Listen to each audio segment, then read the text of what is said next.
people do not have enough pleasure. The moment they're starting to think about you, that's half the game. You have entered their mind, you have entered their inner space, and you've occupied their inner worlds, and they're thinking about you even though you're not there.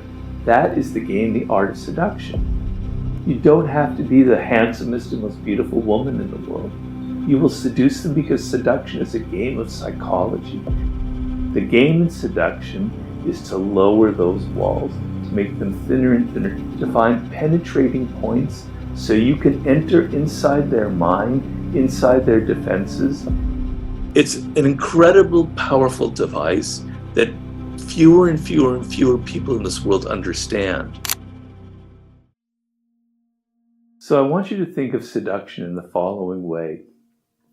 The people around you, all around you in your daily life, they have these kind of walls that are erected to protect themselves from intruders, protect them from advertisers, to protect them from people who are meddling in their life, to protect them from all the other intrusions that are continually distracting them. People, particularly in the 21st century, are very defensive. They have very thick walls around them. They're not necessarily interested in who you are. They're not interested in your ideas, in having a relationship with you, in anything about you. They're naturally resistant to you.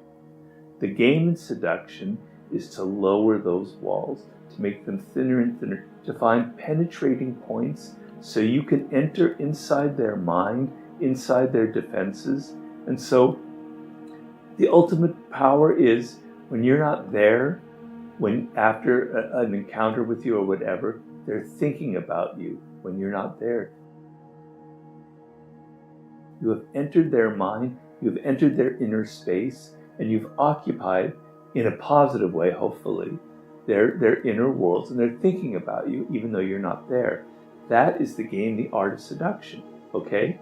Now, think of seduction as a language. That's what I try and tell people in the art of seduction. It is a language that is mostly nonverbal.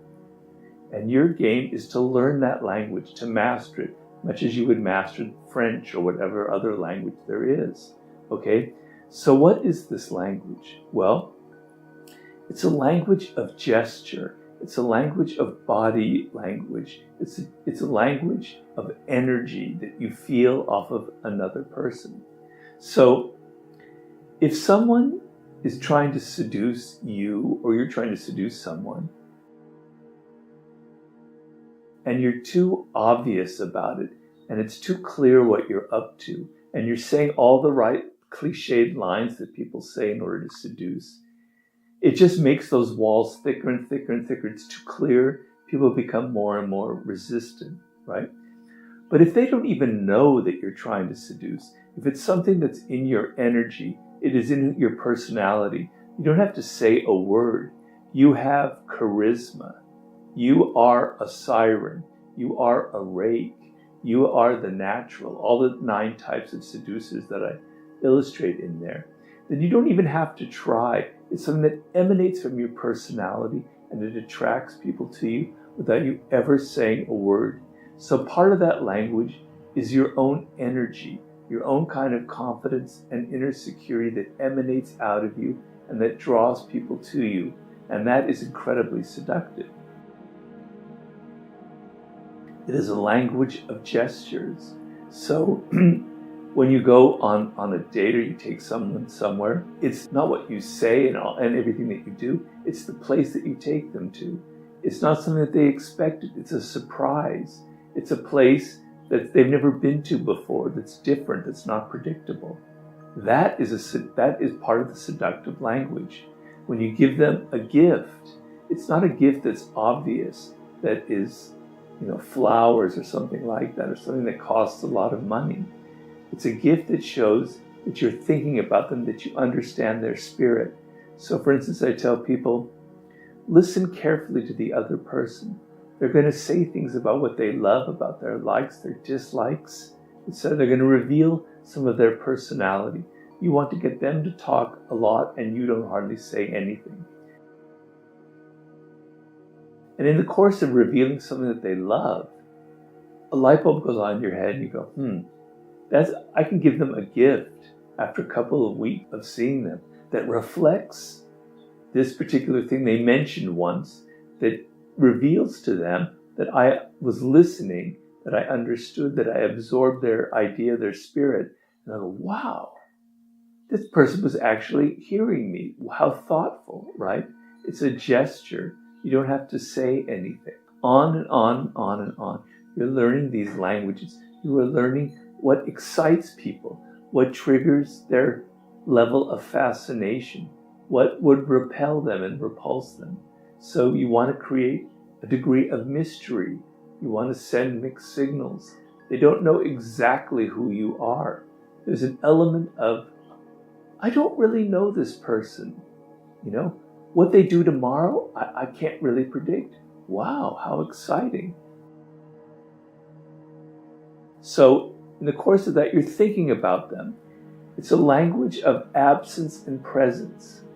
If you're too much in people's face, if you're texting them every day, if you're emailing them and calling them all the time, there's no sense of mystery. You're not giving them any space.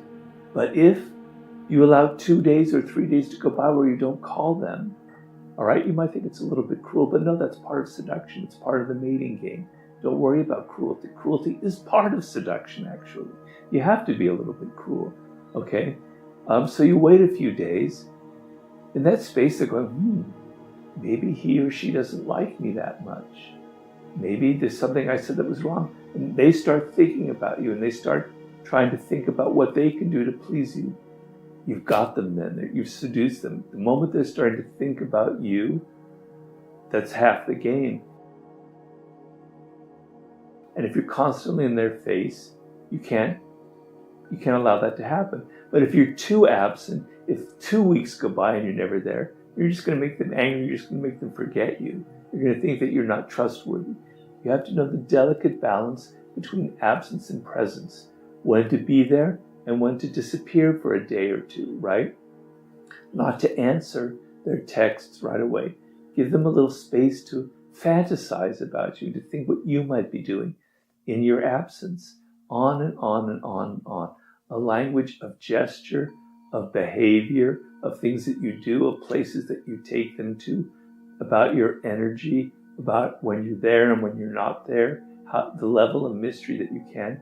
If you can master that language and get people to think about you and be fascinated with you, nothing else matters. You don't have to be the handsomest and most beautiful woman in the world. You will seduce them because seduction is a game of psychology. It's a game of entering into their spirit, entering into their mind space, and making them think about you. You master that game, and you'll be able to seduce almost anyone. The idea is that seduction is a form of power. And basically what you're doing is you're getting people to kind of do what you want in the end, but they don't realize it because you are so clever and you're so indirect, and you give people a feeling of pleasure that their defenses go down and they feel comfortable around you. They like you, they may even love you. And now you can kind of move them in a direction that you want. And people say, well, that's so ugly, that's so manipulative. But that is what seduction is. And it's not necessarily so ugly because it leads to, affairs, to romances, to perhaps marriage. It is kind of a pleasurable game.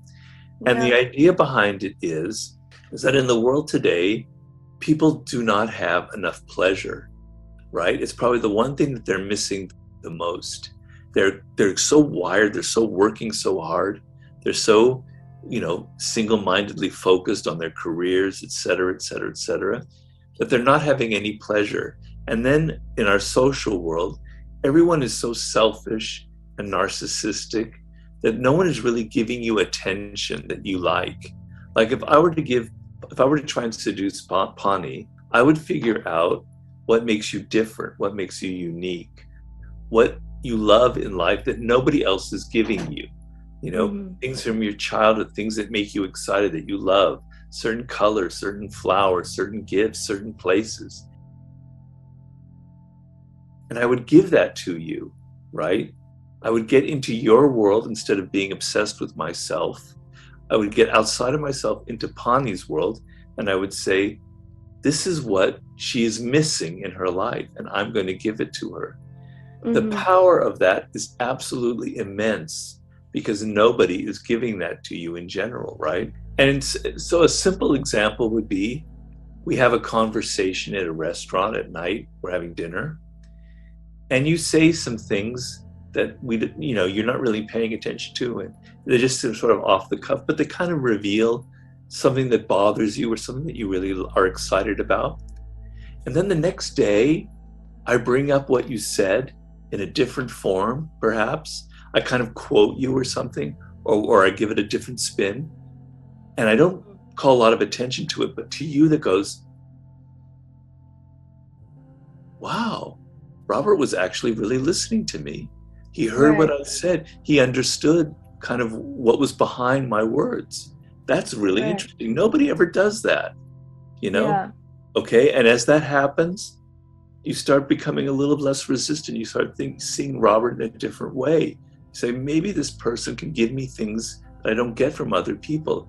It doesn't matter if that other person isn't the handsomest person in the world, or isn't all buffed out, or etc.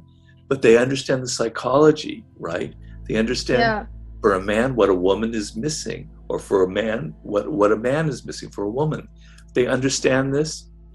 That's what gives you the degree of seductive power in life. And that can make people fall in love with you. It can also mean in your office, you're not making people fall in love with you because that's kind of creepy. But you're making people like you. They feel charmed. You have a certain presence about you that you're empathetic, that you kind of understand them, that makes people want to be around you.